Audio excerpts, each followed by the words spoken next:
গরুড়, এই পাল, যা পালা, কাছে আসবি না, যা চলে যা, দূরে যা, যা চলে যা এখান থেকে।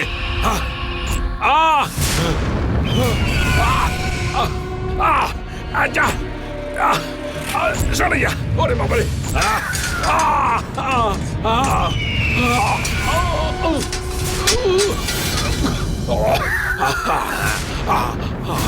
রামমূর্তি,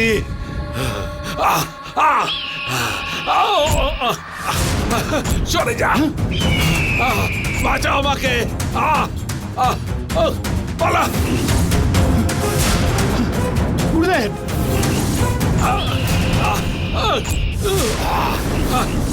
গুরুদেব, গুরুদেব কি হয়েছে? গুরুদেব, গুরুদেব কি হয়েছে? রামমূর্তি, ভাগ ভাগ ভাগ ভাগ ভাগ। গরুটা থেকে আমাকে বাঁচান। গুরুদেব, গুরুদেব ও চলে গেছে। গুরুদেব আপনি ঠিক আছেন তো? আপনি চিন্তা করবেন না, আমি এসে গেছি। আপনার কিচ্ছু হবে না, কিচ্ছু হবে না, আপনার কিচ্ছু হবে না গুরুদেব। আপনি নিশ্চিন্তে থাকুন, আমরা সবাই আছি আপনার সাথে, আপনার কিচ্ছু হবে না।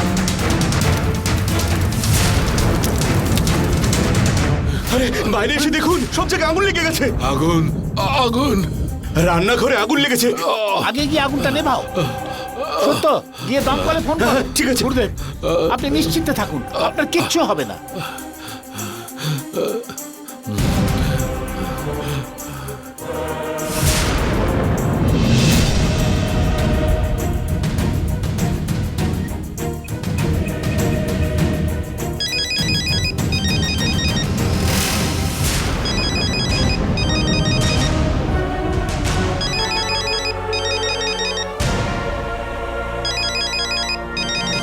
প্রণব, জননীর ফোনটা ধর। ও তো এখনো পুজোর ঘর থেকে বেরোয়নি। তুই এক কাজ কর, ফোনটা ধরে বলে দে, ও পরে না হয় ফোন করে নেবে।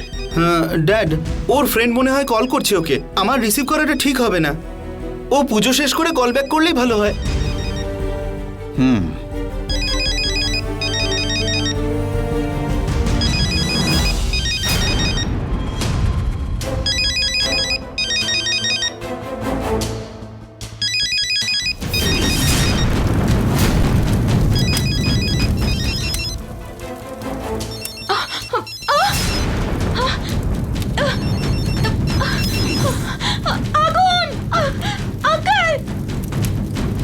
জননী, আঙ্কেল, প্রণব, আগুন, আয় আয়, সে কি?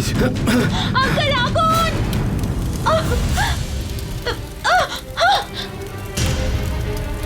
জননী, এ কি মা, একটু দেখে কাজ করবে তো। কি হয়েছে রে? আন্টি, প্রদীপ থেকে আগুন লেগে গেছিল। সব সময় তোর এই একটাই কাজ, একটু দেখে শুনে করতে পারিস তো। বিলাসিনী, এসো মা, একটু শান্ত হয়ে বসো, এসো।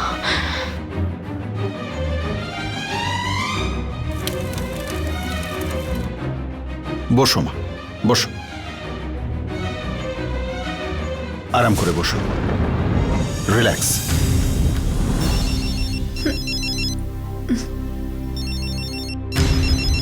শোনো, জননীর ফোন এসেছে, নাও। রিসিভ করে জিজ্ঞেস করো কে ফোন করেছে। হ্যালো, আশ্রমে আগুন লেগে অনেক ক্ষতি হয়ে গেছে। গুরুদেব খুবই অসুস্থ, সিরিয়াস কন্ডিশন। কি? এক মিনিট দাঁড়ান। শোনো, একটু তাড়াতাড়ি এসো। আসছি, দাঁড়াও এক মিনিট মা।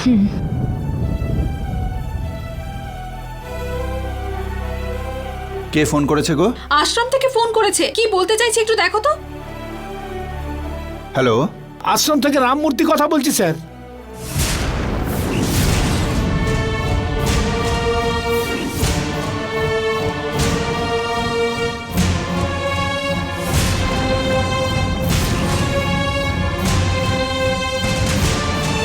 ঠিক আছে, তাহলে আমরা এক্ষুনি রওনা দিচ্ছি। কি গো, কি হয়েছে? গুরুদেবের কিছু হয়েছে? এখানে জননীর ওড়নায় আগুন লেগে গেল, আর আশ্রমেও আগুন থেকে দুর্ঘটনা ঘটেছে।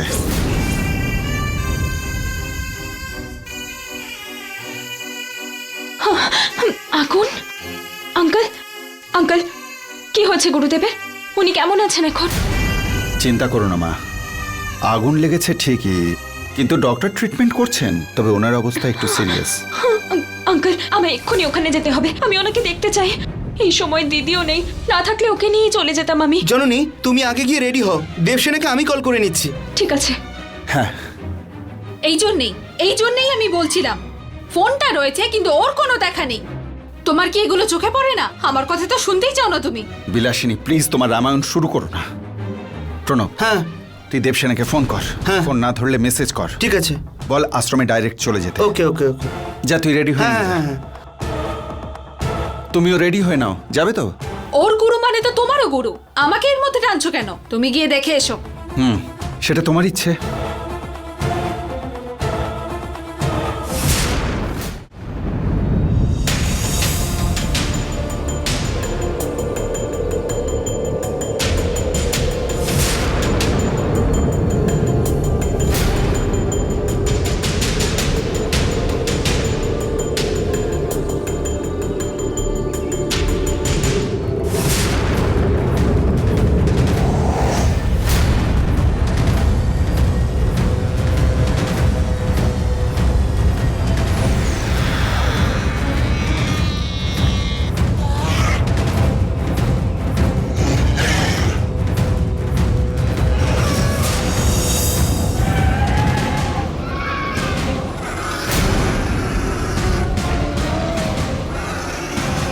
কে রে তুই? দুর্ভাগ্যশালী, শাপগ্রস্ত, যা ইচ্ছে বলতে পারিস। আমার পথ কেন আটকাচ্ছিস? আমার প্রশ্নের ঠিক উত্তর দিলে তুই ঠিক রাস্তা পেয়ে যাবি, আর ভুল উত্তর দিলে তুই আমার রূপ পেয়ে যাবি আর আমি সাপ মুক্ত হয়ে যাব। সেটা যদি না চাস তাহলে এখান থেকে চলে যা। একবার সামনে এগিয়ে রাখা পাটা, পেছোবার কোনো প্রশ্নই নেই। তোর প্রশ্নটা জিজ্ঞাসা কর। শাস্ত্রজ্ঞান আছে তো তোর? জপ করবার মাহাত্ম্য জানিস? তাহলে একটা মালায় আমরা 108কে কেন মাহাত্ম্য দিই? জপমালায় অন্য কোনো সংখ্যাকে কেন মাহাত্ম্য দেওয়া হয় না? 108 বার জপ কেন করি? হোম যজ্ঞ করবার সময় 108 বার কেন আহুতি দেওয়া হয় বল? এখন কি আর সেটার কোনো আবশ্যকতা আছে? এই প্রশ্নের উত্তর দিতে পারেনি বলে এই রূপ নিয়ে আছি। আমার সঙ্গে বিনা কারণে তর্ক না করে এর উত্তরটা দে। উত্তর না দিতে পারলে এক পাও যেতে পারবি না আর আমার অভিশাপ পাবি। পুত্র, পৃথিবী গোলাকার, ওটা সূর্যের চারিদিকে ঘুরতে থাকে। চক্রের আকারে নক্ষত্রমণ্ডলের রাশিগুলো চক্রাকারে ঘুরতে থাকে। সেই নক্ষত্রের সংখ্যা 27টা। আর তার কটা দশা? প্রত্যেকটা নক্ষত্রের 4টে চরণ। মানে সেই 27টা নক্ষত্রমণ্ডলের 4টে দশাকে জুড়লে কত হয়? 108টা। সেটাকেই আমরা নক্ষত্রমণ্ডল বলি। সেই জন্যই 108-এর এত মাহাত্ম্য আছে। ভালোই তো বাবা, পাহাড়ের মতো এসে থাকা কষ্টটা হাঁসের মতো উড়ে চলে গেল। কি ভাই রাক্ষসরাজ, পেয়েছিস তোর সব প্রশ্নের উত্তর? কিরে বল কিছু।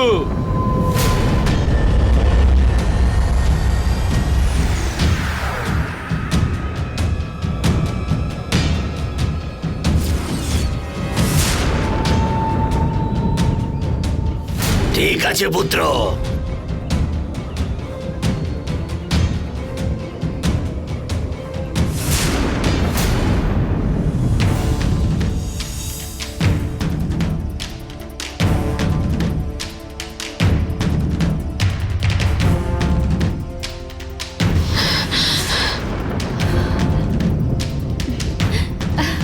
চল।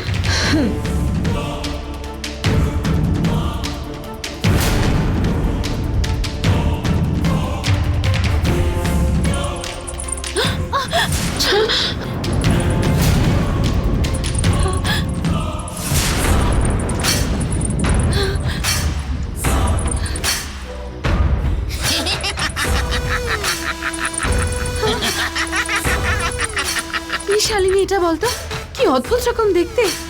মাথাটা দেখতে পাচ্ছি মানুষের, কিন্তু কোনো হাত পা নেই। এটা কি ধরনের মানুষ বা কি ধরনের বিচিত্র প্রাণী, কিছুই তো বুঝতে পারছি না। এই জঙ্গলে আসার পর থেকে শুধুই অদ্ভুত সব জিনিস দেখছি, এখানে সব রহস্যজনক মনে হচ্ছে। শালিনী, আমরা কোথায় চলে এসেছি? দেবসেনা, এখানে এসে গেছি। এখন যেই ভয় দেখাক না কেন, ভয় পেলে চলবে না। আমাদের উদ্দেশ্যটাই জরুরি। এটাও একরকম পরীক্ষা ধরে নে। এই এখানে সবকিছুই পরীক্ষা করে পাওয়া যায়। প্রথমে প্রশ্ন, তারপর রাস্তা। প্রশ্নের ঠিক উত্তর দিলে রাস্তা নিজের থেকেই খুলে যাবে, আর না দিতে পারলে অন্ধ হয়ে যাবে তোমরা, আর রাস্তাও খুঁজে পাবে না। গড, আনঅ্যাভয়েডেবল দেবসেনা, উত্তর বলতেই হবে। এখানে কোনো কিছুই সহজে পাওয়া যায় না, সবকিছুই অনিবার্য, অসামঞ্জস্য। মানে সামর্থ্য থাকলে তবেই পাবে, অসামর্থ্য হলে তোমরা কিছুই পাবে না। দেখুন, আপনি কি বলছেন আমি কিচ্ছু বুঝতে পারছি না। আর আপনি কোন প্রশ্নের কথা বলছেন? কি জিজ্ঞেস করতে চান? আমি উত্তর দিতে রাজি। আমার প্রথম প্রশ্ন, আমি কিভাবে উল্টো হয়ে ঝুলে রয়েছি বলো তো দেখি।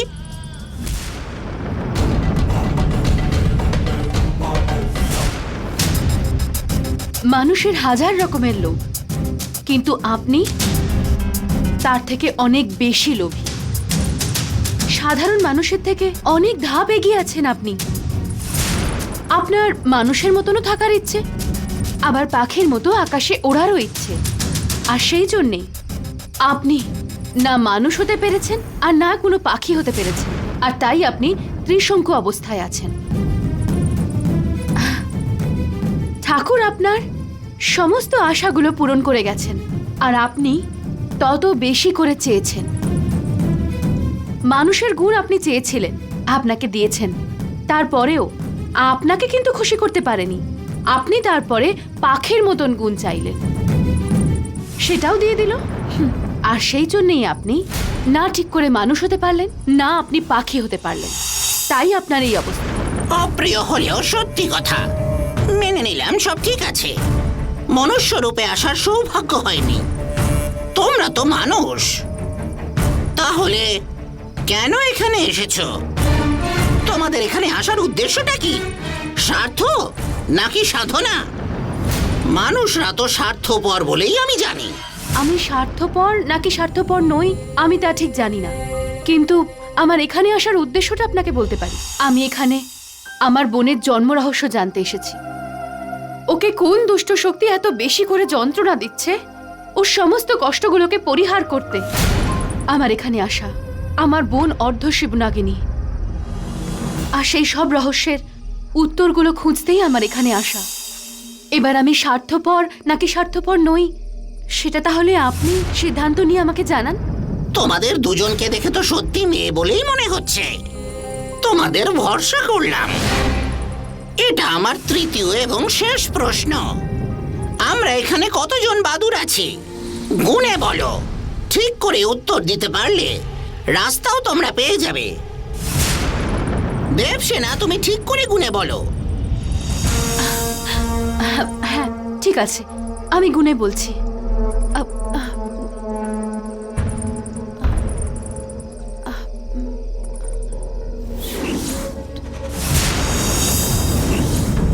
দেবসেনা, এটা কোনো ট্রিকি কোয়েশ্চেন মনে হচ্ছে। ও আমাদের পথ ভোলানোর চেষ্টা করছে। দেবসেনা, প্লিজ এখান থেকে চল এখন। শালিনী, কথা বলিস না। দেবসেনার টাইম নেই, এখানে থাকলে আমরা ফেঁসে যাব। একবার মনে কর প্রফেসর কি বলেছিলেন। চল আমরা এখন যাই। চল দেবসেনা।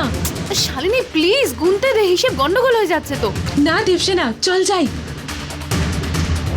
শালিনী প্লিজ দাঁড়া। দেবসেনা, আমার কথাটা শোন, চল যাই এখন।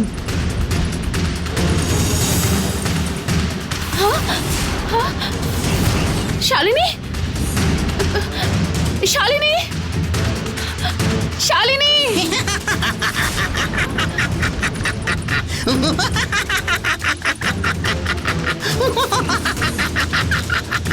দেখো এবার শালিনী, শালিনী,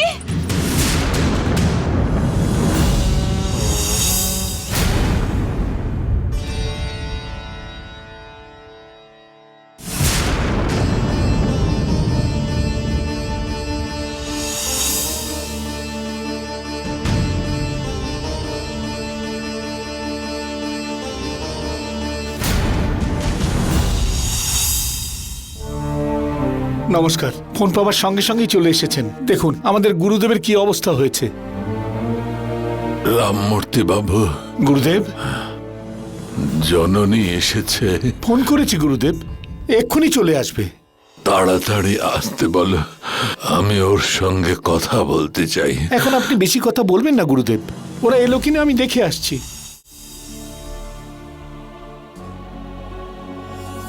ভূত কলা বাবু, বলুন গুরুদেব। কাল চক্রটা আপনি রাখুন। ঠিক আছে, আপনি চিন্তা করবেন না।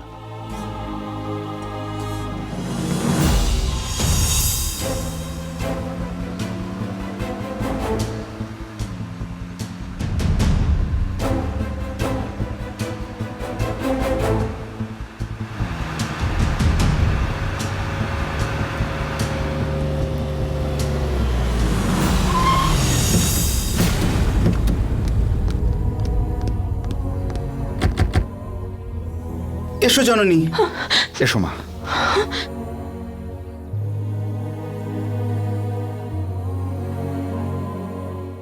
কি হয়েছে গুরুদেবের? পুরুষোত্তম স্যার, আসলে গুরুদেবের এই গরুর, যা যা, কাছে আসবি না, যা। আহ, আহ, আহ। আহ, আহ, আহ।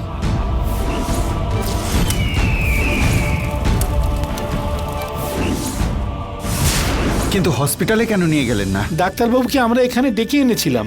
গুরুদেব হসপিটালে যেতে রাজি হচ্ছেন না। আমাদের ক্ষমতা অনুযায়ী আমরা চেষ্টা করে যাচ্ছি, কিন্তু গুরুদেব একটা কথাই বলে যাচ্ছেন, জননীকে ডেকে আনো, আমার শেষ সময় চলে এসেছে। কোথায় আছেন গুরুদেব? আসুন, ভেতরে আসুন।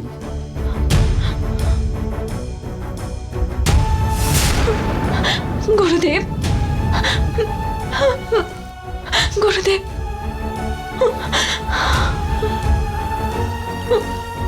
জননী, কেমন আছিস মা? গুরুদেব, আমি এখানে এসেছি, আপনার কিচ্ছু হবে না, আপনি ঠিক হয়ে যাবেন। আয় আয় আয় মা, কাছে আয় আয়।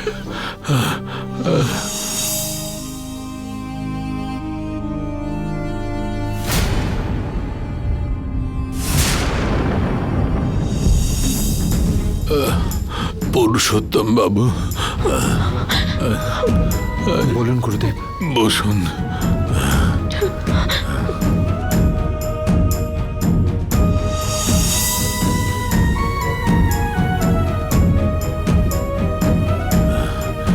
ঠিক করে খেয়াল রাখবেন।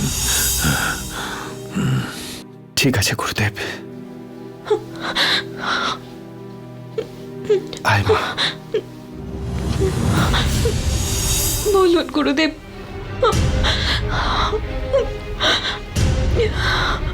জননী,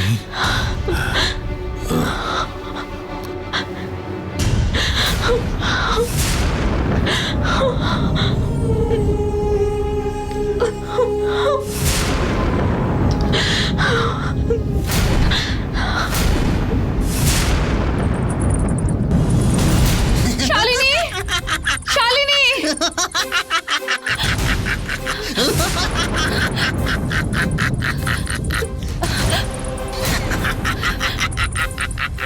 হে ভগবান, শালিনী তুই আমাকে এখান থেকে নিয়ে চল, আমার ভারী বিপদ।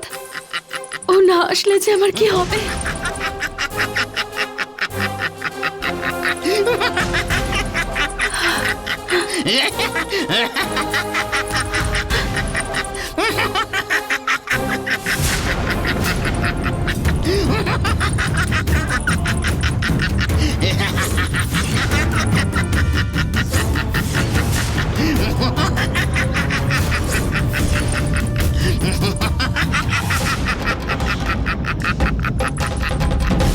যতক্ষণ ইচ্ছে জব কর, তুই আজ এখান থেকে কিছুতেই বেরোতে পারবি না। তোর আয়ু এখানেই শেষ হয়ে যাবে। তুই আমাকে লোভী বললি, আমার এই লোভের জন্যই আমি বাদুরের রূপ পেয়েছি। এখন তুই তুই এখানে ফেসে গেছিস। একটা ভালো কাজের জন্য আমি এখানে এসেছি, আর তাই এত বিপদ আমার সামনে এসে দাঁড়াচ্ছে। এই সব কিছুর জন্য আমি কোনোভাবেই পিছিয়ে যাব না। যাই হয়ে যাক, আমি এগিয়ে যাবই। এখন আর পিছিয়ে যাবার কোনো উপায় নেই। এখানেই তোর গল্প শেষ। এখন আমরা তোকে চিবিয়ে খাবো।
শালিনী, তুই তাড়াতাড়ি ফিরে আয়।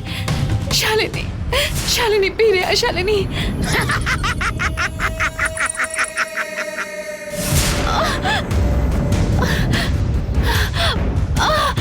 হে ভগবান, শালিনী আমাকে কত বারণ করলো, আমি ওর কথা শুনলাম না। এবারে আমি কি করে বাইরে যাব? যদি আমি আর কোনোদিন বাইরে যেতে না পারি, জননীকে কে বাঁচাবে?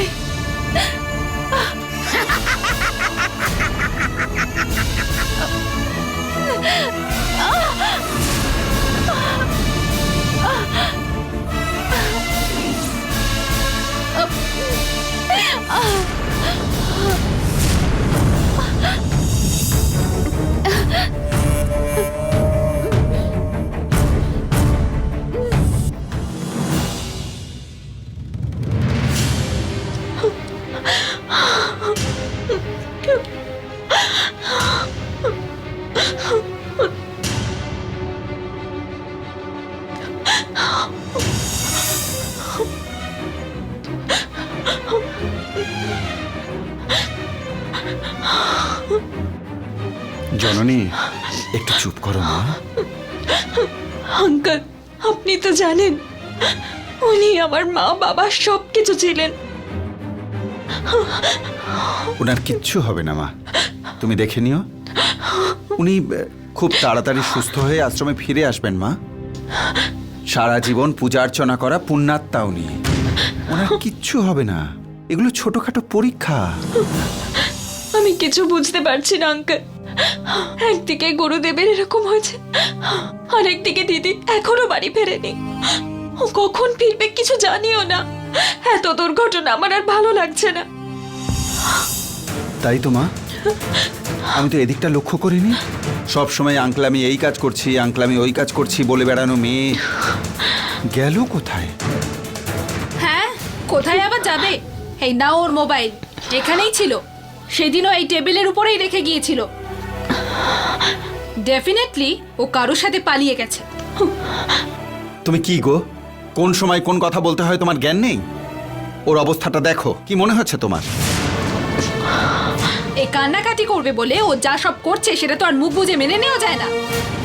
হেও তো এরকমই, কাল ও আবার কাকে নিয়ে পালিয়ে যাবে কে জানে, তখন তুমিও বুঝতে পারবে।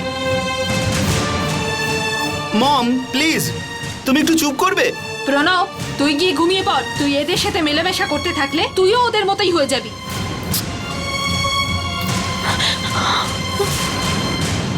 জননী, মন খারাপ করো না। এখন গিয়ে রেস্ট করো, কালকে সকালে কথা বলবো। সকালে কথা বলার কি আছে? পুলিশ স্টেশনে গিয়ে কমপ্লেন করতে হবে প্রথমে। স্যার, আমাদের বাড়ির মেয়ে কারোর সাথে পালিয়ে গেছে। দয়া করে আমাদের মেয়েকে খুঁজে দিন, এটাই বলতে হবে।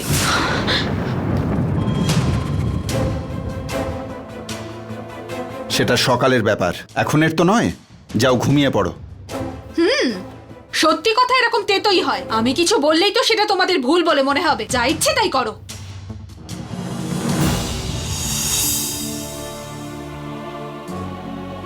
জননী, ওর কিচ্ছু হবে না মা। যাও গিয়ে ঘুমিয়ে পড়ো।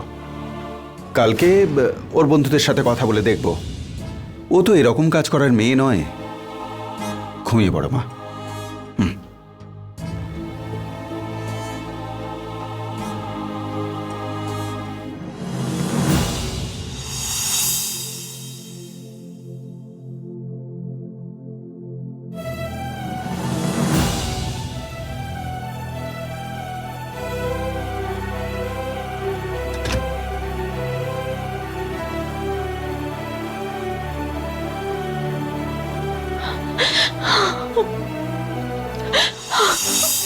দিদি, তুমি কোথায় গেছো দিদি? আমাকে এই পরিস্থিতিতে একা রেখে কোথায় চলে গেলে? তুমি ফিরে এসো দিদি।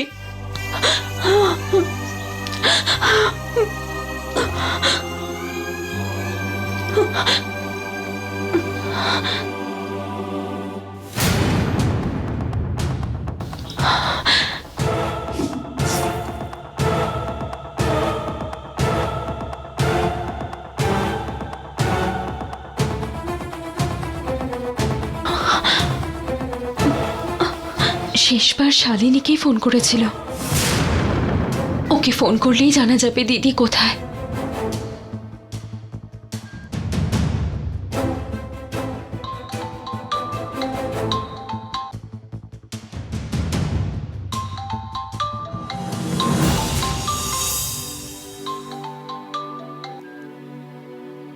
হ্যালো দেবসেনা, বাড়ি এসেছিস?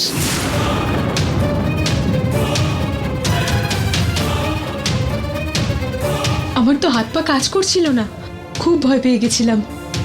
ভালোই হয়েছে তুই বাড়ি চলে এসেছিস। দেবসেনা, তুই ঘরে আছিস তো?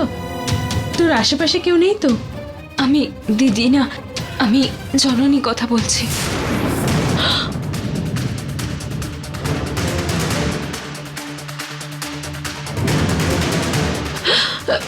জননী, তুই দেবসেনার নাম্বার দিয়ে কল এলে তো সেই জন্য আমি ভাবলাম দেবসেনা। সেই জন্যই আমি ফোন করেছি। দিদি কোথায়?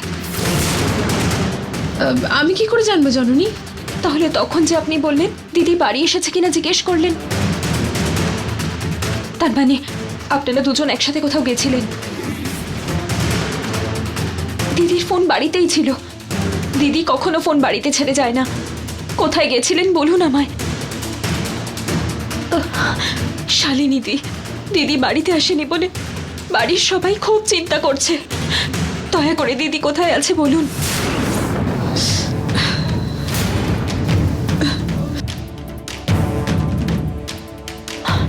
প্লিজ শালিনী বলুন।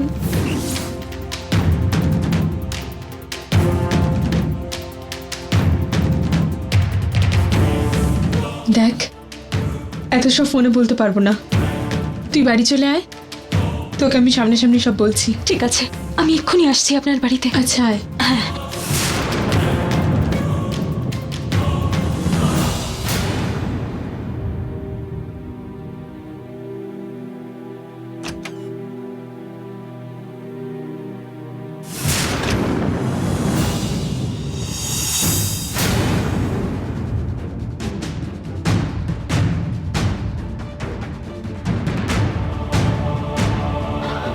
শালিনী আমাকে এবার বলুন দিদি কোথায় গেছে?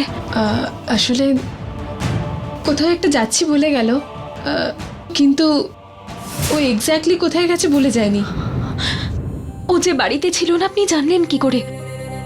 ঠিক আছে ছাড়ুন, আমি এখানে আসলে আমাকে কিছু একটা বলবেন বলেছিলেন। কি বলতে চান বলুন আমায়। আসলে জননী আমি যে কি করে তোকে বলবো বুঝতে পারছি না। দেখুন, আমি ঠান্ডা মাথায় কথা বলছি, দয়া করে আপনি আমার প্রশ্নের উত্তর দিন।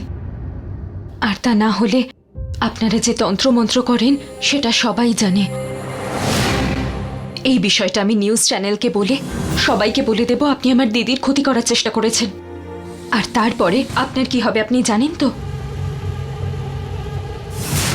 জননী, আসলে আসলে দেবসেনা সারদা অরণ্যে গেছে। সারদা অরণ্য? সেটা কোথায়? ওটা একটা ভার্চুয়াল ওয়ার্ল্ড। মানে? মানে ওইটা একটা মায়ালোক। মায়া? পাগলের মতো কি কথা বলছেন আপনি? এর মানে কি? আমি সত্যি কথা বলছি জননী, বিশ্বাস কর। সারদা অরণ্য আছে বলে বিশ্বাস করতে হবে। বিশ্বাস করলেই শুধু ওইখানে প্রবেশ করা সম্ভব। এগুলো সব রূপকথার গল্প মনে হচ্ছে। সত্যি জননী, আমার কথাটা শোন। দেবসেনা আমার কাছে এসে সাহায্য লাগবে বলে বলল। ক্লাব? কি ক্লাব ওটা? Super natural club. আমার কিছু প্রশ্ন আছে, আর আমার সেই প্রশ্নের উত্তর খুঁজতেই আমি আপনার কাছে এসেছি।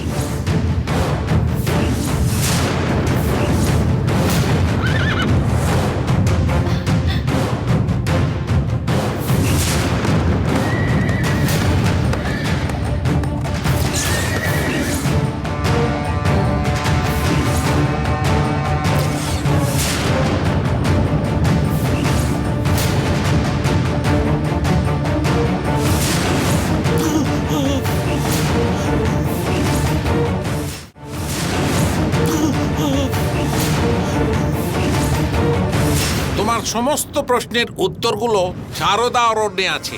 এই চিহ্নটা যেখানে দেখবে সেইটাই সারদা অরণ্যের প্রবেশদ্বার। এটা ঠিক হবে না বলে উনি বারণ করেছিলেন, কিন্তু দেবসেনা ওর জেদটা ছাড়ল না। ওর প্রশ্নের উত্তর খোঁজার জন্য সারদা অরণ্যে যাবে বলেই ঠিক করলো।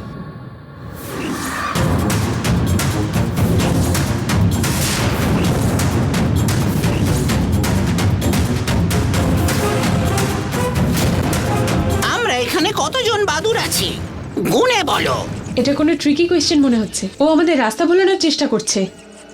শালিনী প্লিজ দাঁড়া।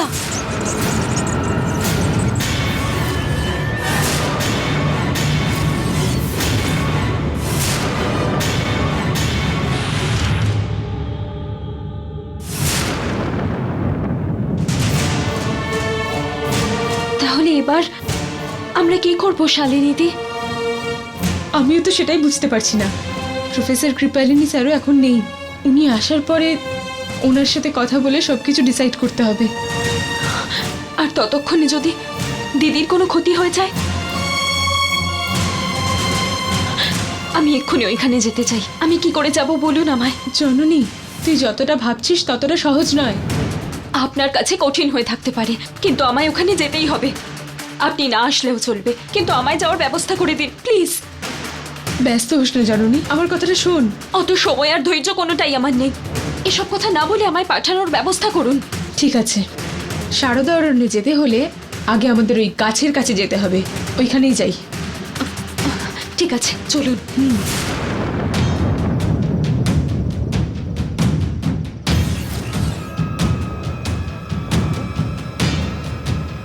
দেখ, এটাই এই গাছ।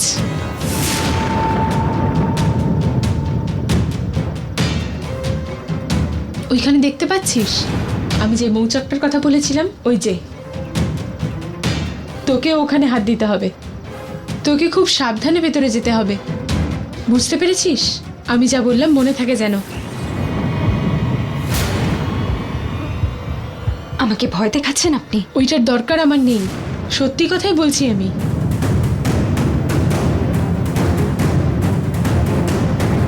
কেন? এতক্ষণ যে তোর ধৈর্য সাহস সেসব কোথায় গেল? আমাকে আপনি মিথ্যে কথা বলছেন। মধু সংগ্রহকারী ছাড়া মৌচাকে আর কেউ হাত দিতে পারে না। দিদির ব্যাপারে জিজ্ঞেস করেছি বলে আপনি মিথ্যে কথা বলছেন। আপনি নিজে এখানে হাত দিতে পারবেন তো?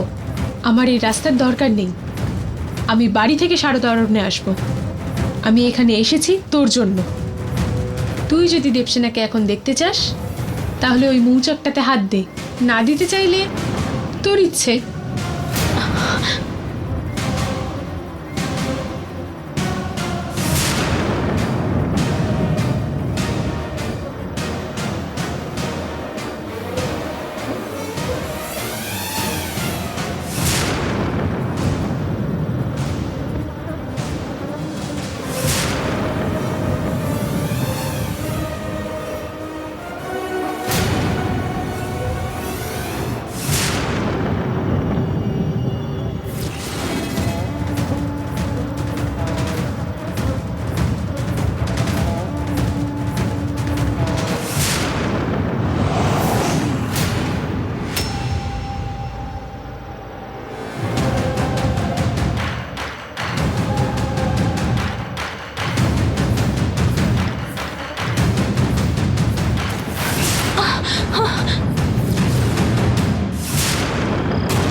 এটা আমি কোথায় এলাম? শালিনীদি বলেছিলেন সারদা অরণ্য।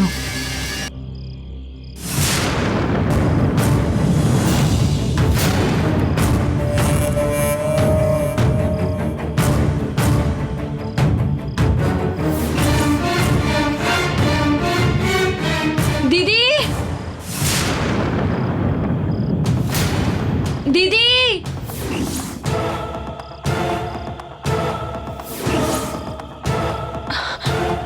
দিদি,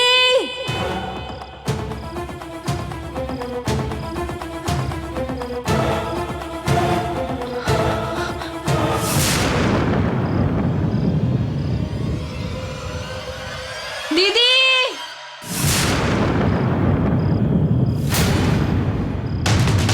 দিদি,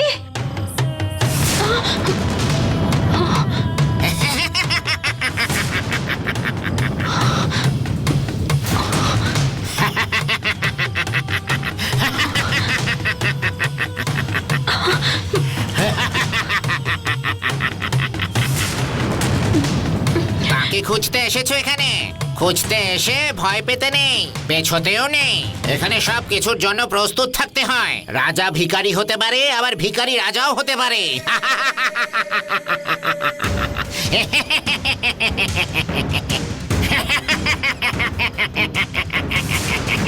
কে আপনি? আমার দিদি কোথায় আছে আপনি বলতে পারবেন? সেটা জেনে লাভটা কি?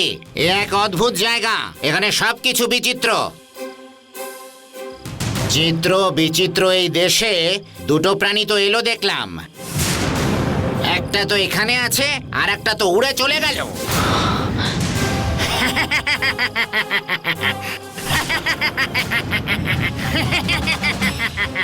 শুনুন, আমার দিদি কোথায় আপনি কি জানেন? খোঁজার সাহস আছে? তোমার দিদি এদিকেই আছে।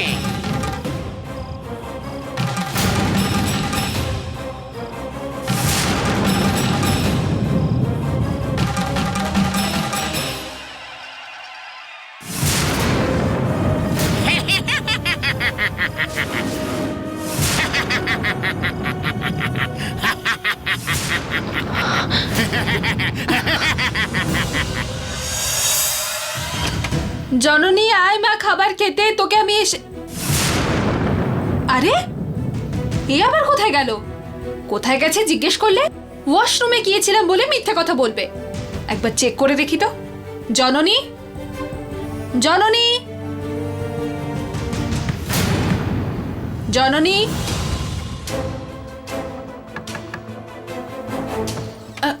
আরে ওয়াশরুমে তো নেই, গ্যারান্টি ও কোথাও চলে গেছে। শোনো শোনো দেবসেনাকে একটা ফোন শোনো। করেই তো যাচ্ছি। শোনো, কি হলো? কি এত চিৎকার করছো কেন? জননীকে খেতে ডেকেছো? চিৎকার করবো না তো কি? তোমার সুপুত্রীগুলো আরে কি হয়েছেটা কি বলবে তো? আর কি হবার আছে? ওরা দুজন এই বাড়ির মান সম্মান সব ডুবিয়ে দিল। উফ, সব সময় তোমার যেন ঝামেলা। কি হয়েছে সেটা স্পষ্ট করে বলবে? এতদিন শুধু দিদিকেই পাওয়া যাচ্ছিল না, এখন বোনকেও পাওয়া যাচ্ছে না।